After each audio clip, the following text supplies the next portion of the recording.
Night சாப்பாட்டுக்கு பூரி, சப்பாத்திங்கிறதெல்லாம் எப்பயாச்சும் ஒரு வாட்டி ரேராக தான் செய்வோம். ஏன்னா எல்லாரும் எங்கள் வீட்டில் அந்தளவுக்கு ஃப்ரீக்வெண்ட்டாக விரும்பி சாப்பிட மாட்டாங்க.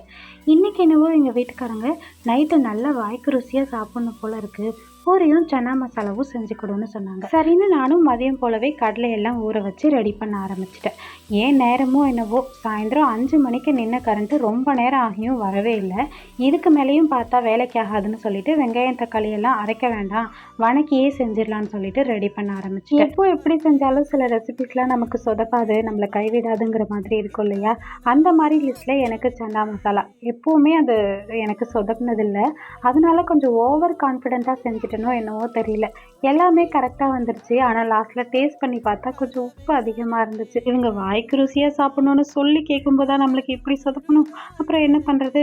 உப்பு சரி பண்ணுறதுக்கு தண்ணியை ஊற்றி தேங்காயை ஊற்றி ஏதோ ஒரு வழியாக உப்பு ஏற்றி கொடுத்துட்டேன்.